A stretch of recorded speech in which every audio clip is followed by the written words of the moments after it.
रसोई में क्यों रात को जूठे बर्तन नहीं छोड़ने चाहिए, क्यों महिलाओं को रात को बाल खोल के नहीं सोना चाहिए और क्यों रात को कभी भी सेंट नहीं लगाना चाहिए, इन सब बातों का जवाब दिया हमारे एस्ट्रो अरुण पंडित जी ने। जरा ध्यान से सुनिएगा।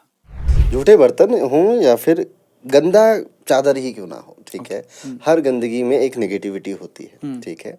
और ये बात तो मैं नहीं कह रहा, ठीक है, ये बात तो मेरी मम्मी कहती थी, दादी कहती थी कि झूठे बर्तन मत छोड़ो, जिस बिस्तर पे सो रहे हो उस बिस्तर के नीचे झूठे बर्तन मत रखो, कभी आपको बिस्तर पे बैठकर खाना नहीं खाना चाहिए, और रात में झाड़ू नहीं लगानी चाहिए। तो ये सारी चीज़ें हमारी दादी नानियाँ हमसे कहती चली आई हैं, ठीक है। मैं उसी को दोहरा रहा।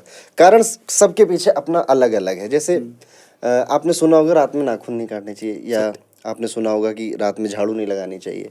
तो एक टाइम ऐसा था जब ये सब बातें बनी थी कि लाइट नहीं हुआ करती थी, बल्ब नहीं होते थे घर में, तो आप झाड़ू लगाओगे तो हो सकता है कि आप सही से ना लगा पाओ।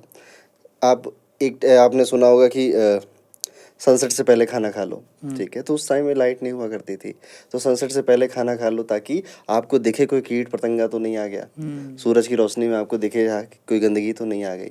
नाखून रात में मत काटो, गंदगी फैलेगी, इधर उधर जाएगा, ठीक है। तो ऐसे कई सारी चीज़ें हैं जिनके पीछे कुछ लॉजिक समझ में आ गया, कुछ लॉजिक नहीं समझ में आए।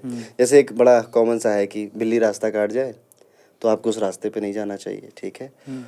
तो हम तो छोड़ते हैं वो छोटी वाली बिल्ली जो हमारे घर परिवार में रहती है, पर पुराने टाइम में बिल्ली यानी शेर, ठीक है, चीता, ठीक है। तो जब बिल्ली रास्ता यानी शेर रास्ता या चीता कोई भी रास्ता काटता है तो हमेशा वो घूम के पीछे से आते थे अटैक करने।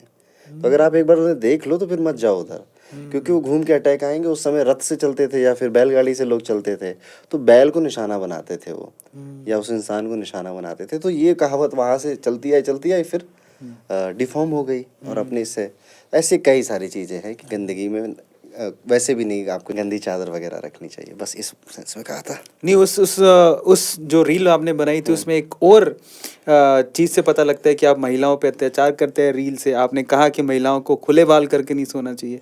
ये बात मिलती है हमें शकुन शास्त्र में, ठीक है। उसमें लिखा हुआ है कि अगर आप एक तो इत्र बहुत लगाते हैं रात में और बाहर निकलते हैं तो भी काला साया आपके ऊपर आ सकता है। अच्छा। और महिलाएं अगर बाल खोल कर घूम रही हैं तो भी काला साया आपके ऊपर आ सकता है, ठीक है। और महिलाओं को बाल नहीं खोलने चाहिए, ऐसा उस पुस्तक में लिखा है, मैं बस उसी को कोट कर रहा था।